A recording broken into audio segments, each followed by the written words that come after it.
नमस्कार, आप देख रहे हैं इंडिया न्यूज राजस्थान। मैं हूं पूजा और सीधे रुख करेंगे प्रधानमंत्री नरेंद्र मोदी के संबोधन की तरफ, जहां पर बीजेपी के स्थापना दिवस के मौके पर वो तमाम देशवासियों को संबोधित कर रहे हैं। कर पाते हैं जब स्वयं पर से उनका संदेश समाप्त होता है।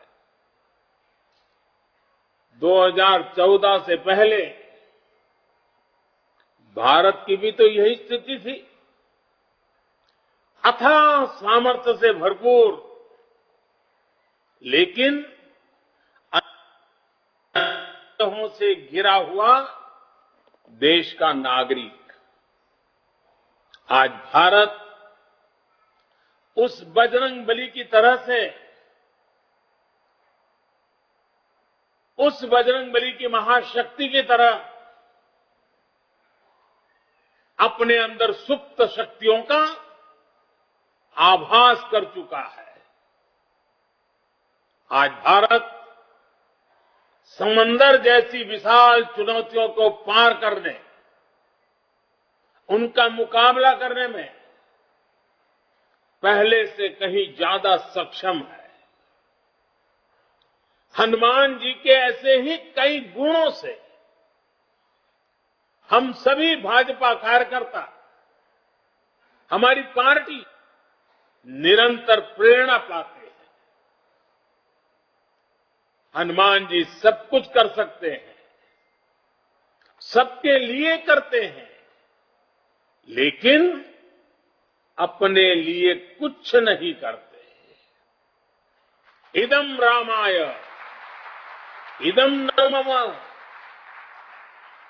यही तो भाजपा की प्रेरणा है। इदम राष्ट्राय इदम न मम। भाजपा हनुमान जी की एक और बात से भी बहुत बड़ी प्रेरणा मिलती रहती है हमें। जब हनुमान जी को राक्षसों का सामना करना पड़ा तो वो उतने ही कठोर भी हो गए थे। इसी तरह जब भ्रष्टाचार की बात आती है, परिवारवाद की बात आती है, कानून व्यवस्था की बात आती है, तो भाजपा उतनी ही संकल्पबद्ध हो जाती है मां भारती को इन बुराइयों से मुक्ति दिलाने के लिए। कठोर होना पड़े तो कठोर भी होती है। और हमारे लिए एक तो बहुत बड़ी प्रेरणा क्या है, आज की मॉडर्न परिभाषा में जिन बातों को बार बार जिक्र किया जाता है, और वो है कैन डू एटीट्यूड। अगर हनुमान जी का पूरा जीवन देखें, डगर डगर पर पल पल हनुमान जी के भीतर की can do attitude, can do संकल्प शक्ति उनको हर प्रकार की सफलता लाने में बहुत बड़ी भूमिका अदा करती है। कहा भी गया है, कवन सो काज कठिन जग माही, कवन सो काज कठिन जग माही, जो नहीं होई तात तुम्ही पाही, तुम्हें पाई। यानी ऐसा कोई भी काम नहीं है जो पवन पुत्र हनुमान कर नहीं सकते। इसलिए जब लक्ष्मण जी पर संकट आया तो हनुमान जी संजीवनी बूटी के लिए पूरा पर्वत ही उठा करके ले आए। भाजपा भी इसी प्रेरणा से परिणाम लाने में, लोगों की समस्याओं का समाधान करने का प्रयास करती रही है, करते रहना है, करते रहेंगे। इसलिए साथियों, आज के पवित्र अवसर पर को स्मरण करना है। राम काज किने बिनु राम काज किदे बिनु मोहि कहां विश्राम। भाइयों और बहनों, भाजपा वो पार्टी है जिसके लिए राष्ट्र सदैव सर्वोपरि रहा है। एक भारत श्रेष्ठ भारत जिसकी आस्था का मूल मंत्र रहा है। जब जनसंघ का जन्म हुआ था तो हमारे पास न ज्यादा सियासी अनुभव था, न साधन थे, न संसाधन थे, लेकिन हमारे पास मातृभूमि के प्रति भक्ति, हमारे पास लोकतंत्र की शक्ति थी। जो देश लोकतंत्र की जननी हो,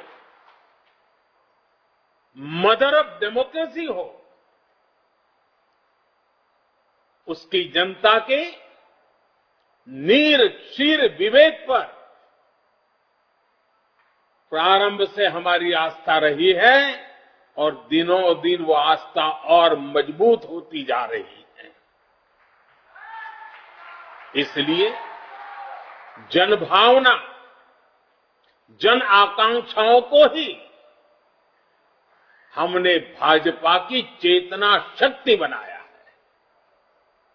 हमने राष्ट्र प्रथम, नेशन फर्स्ट के मंत्र को अपना आदर्श बनाया है। भाजपा ने लोकतंत्र की कोख से जन्म लिया। भाजपा लोकतंत्र के अमृत से पोषित है और भाजपा देश के लोकतंत्र को, देश के संविधान को मजबूत करते हुए समर्पण भाव से दिन रात देश के लिए काम कर रही है।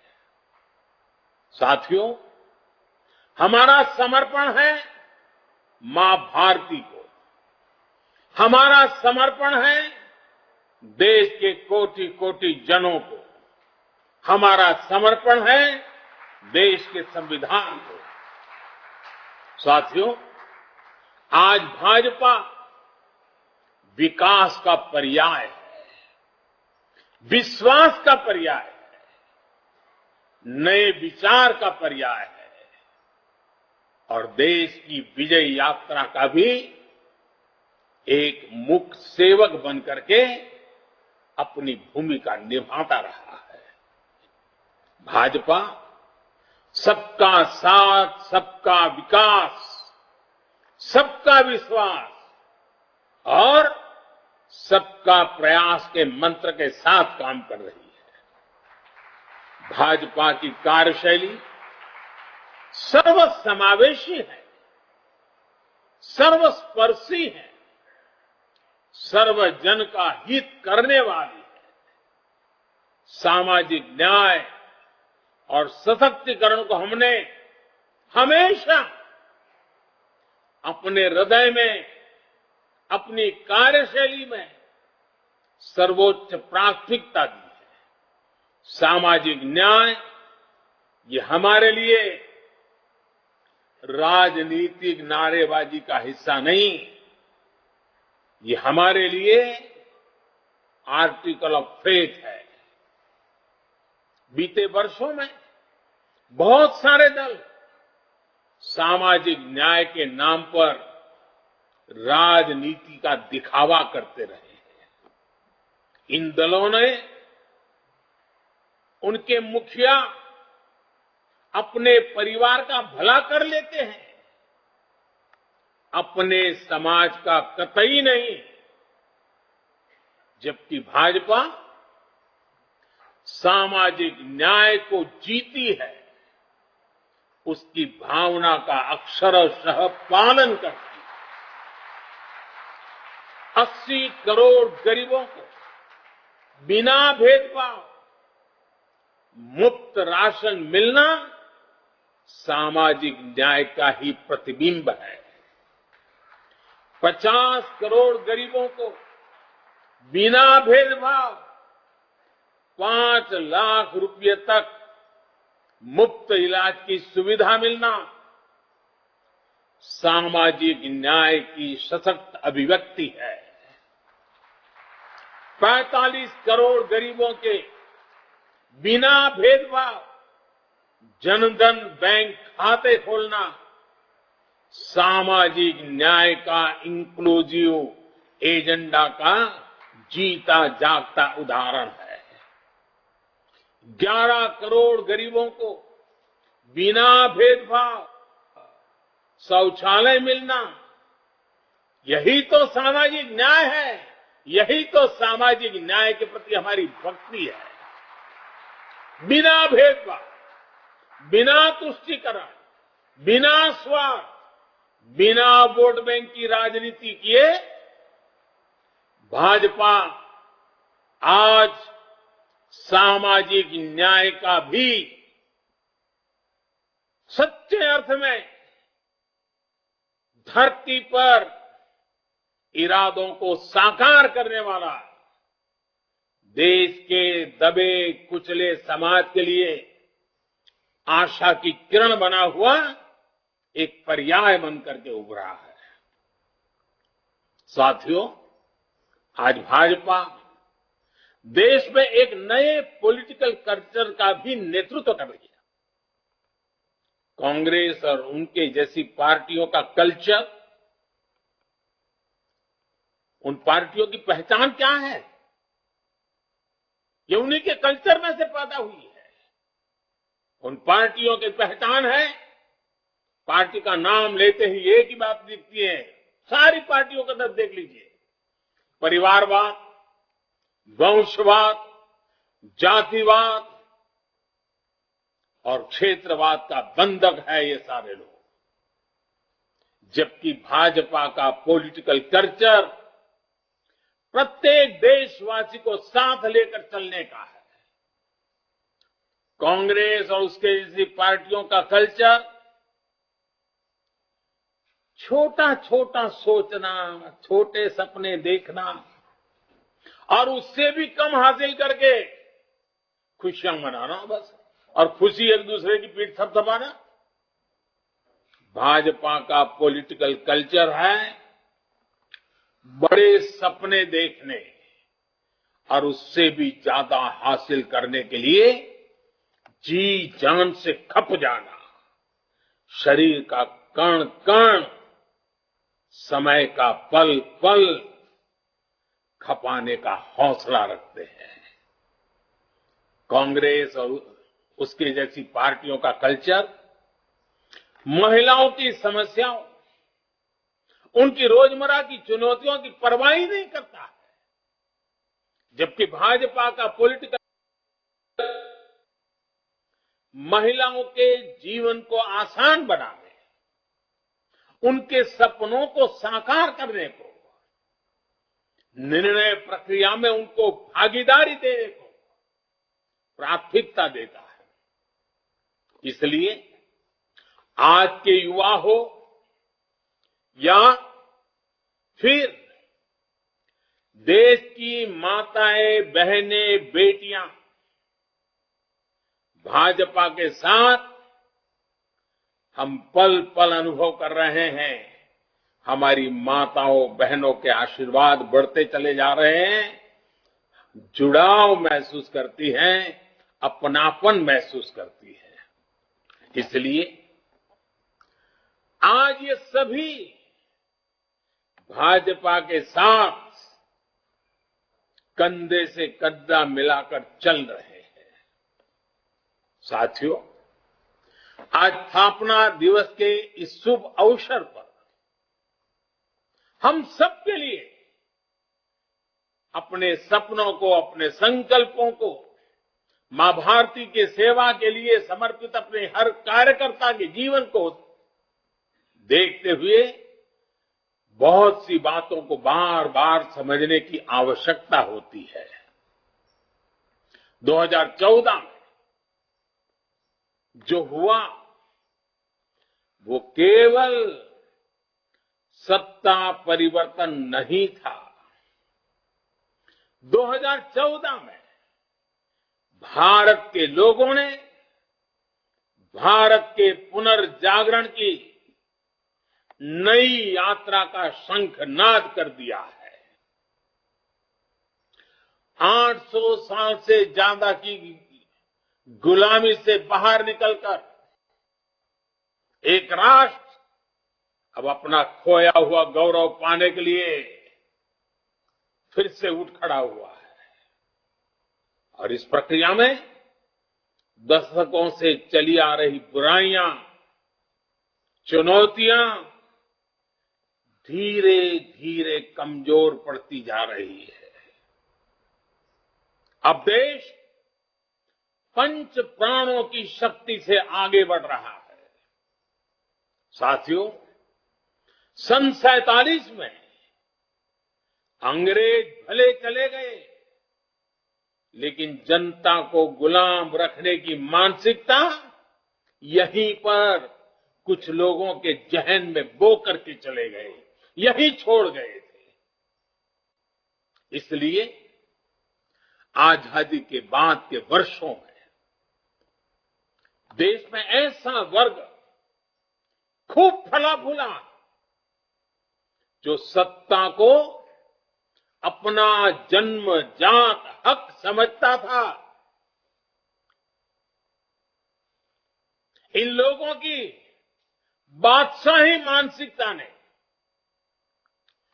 देश की जनता को हमेशा अपना गुलाम माना।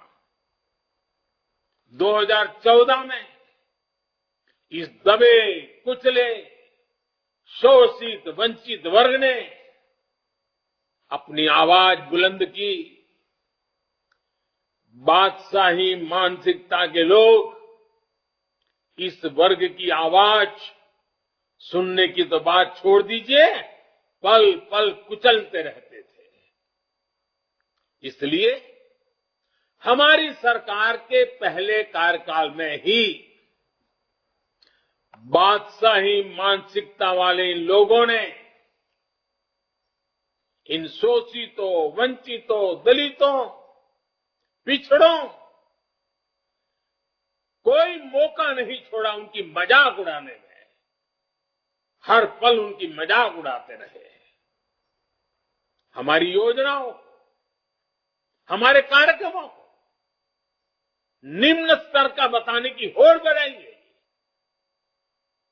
जब मैंने लाल किले से स्वच्छ भारत अभियान की चर्चा की, गांवों को, गरीब को, मेरी माताओं बहनों को इज्जत कर देना, शौचालय की सुविधा देने की बात जब मैंने की, तो यही लोग क्या क्या नहीं कहते थे। जब मैंने डिजिटल इंडिया की बात की, तो इन्होंने अपनी ताकत, पूरी ताकत उसे खारिज करने में, देश के लोगों में भ्रम पैदा करने में, निराशा पैदा करने में पूरी शक्ति झोंक दी।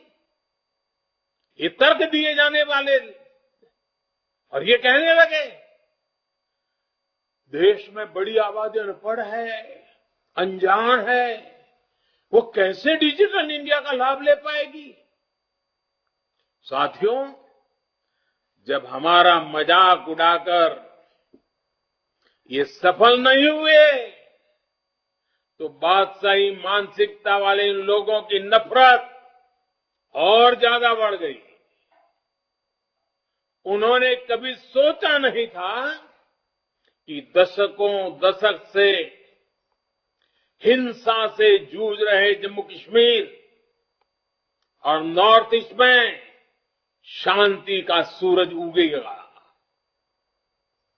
इन्होंने कभी कल्पना भी नहीं की थी कि आर्टिकल 370 कभी इतिहास हो जाएगा।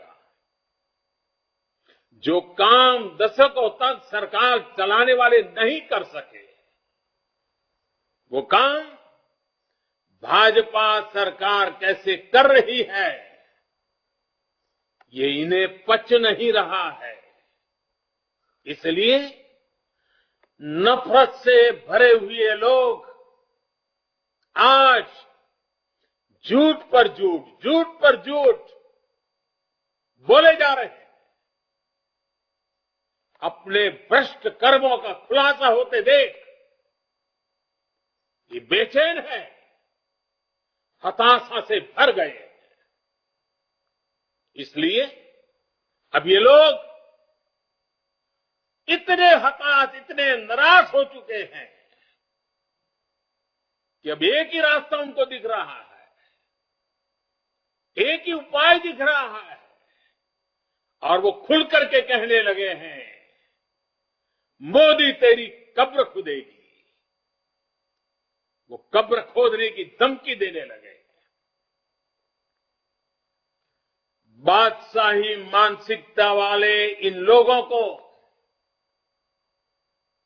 इन पार्टियों को एक बात पता नहीं है, आज देश का गरीब, देश का सामान्य मानवी, देश का युवा, देश की माताएं, बहनें, बेटियां, दलित, पीड़ित, शोषित, वंचित, आदिवासी, हर कोई भाजपा के कमल को खिलाने के लिए, भाजपा के कमल की रक्षा करने के लिए वो ढाल बनकर के खड़ा हुआ है। साथियों, अपने अस्तित्व की लड़ाई लड़ रहे इन राजनीतिक दलों की हमारे खिलाफ साजिशें चलती रहेगी, लेकिन हम देशवासियों के सपनों को, देशवासियों की आकांक्षाओं को दबते हुए, बिखरते हुए, सिमटते हुए, मुरझाते हुए नहीं देख सकते। इसलिए हमारा जोर देश के विकास पर है, देशवासियों के कल्याण पर है। हमारे परिश्रम से जो परिणाम मिले हैं, इसकी गवाही वो आंकड़े दे रहे हैं जो पिछला वित्तीय वर्ष समाप्त होने पर बीते 15-20 दिनों में सामने आए हैं। और मैं सभी देश और दुनिया में भाजपा के कार्यकर्ताओं को हमेशा हिसाब देने की आदत रखता हूं, काम का ब्यौरा हर मौके पर देता रहता हूं। मैं आज सिर्फ 2-3 सप्ताह की ही झलक दिखा रहा हूं आपको, 15-20 दिन की। इतने छोटे से काल में हर भारतीय को गर्व हो।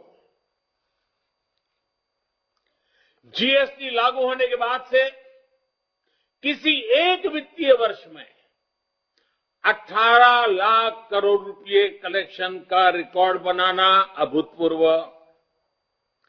इस दौरान देश के टैक्स पेयर ने भी 16 लाख करोड़ रुपए से अधिक टैक्स देकर नया रिकॉर्ड बनाया। मार्च महीने में ही यूपीआई से 14 लाख करोड़ रुपए के ट्रांजैक्शन का नया रिकॉर्ड बना। देश के इतिहास में पहली बार हमारा एक्सपोर्ट 750 अरब डॉलर के पार पहुंचा। देश में कोयला उत्पादन में पुराने सारे रिकॉर्ड तोड़ दिए। देश में स्टील उत्पादन में भी पुराने सारे रिकॉर्ड टूट गए। पहली बार 16,000 करोड़ रुपए का डिफेंस एक्सपोर्ट हुआ। एचएएल ने रिकॉर्ड रेवेन्यू जनरेट किया। मोबाइल फोन प्रोडक्शन और मोबाइल एक्सपोर्ट में भी नया रिकॉर्ड बना। एक साल में 6,500 किलोमीटर रेल ट्रैक का इलेक्ट्रिफिकेशन करने का रिकॉर्ड भी कुछ ही दिन पहले सामने आया।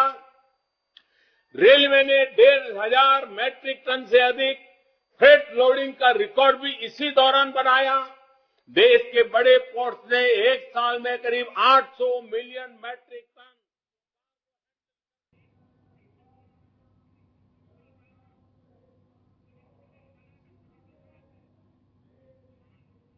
आगे बढ़ रहा है। मैं एक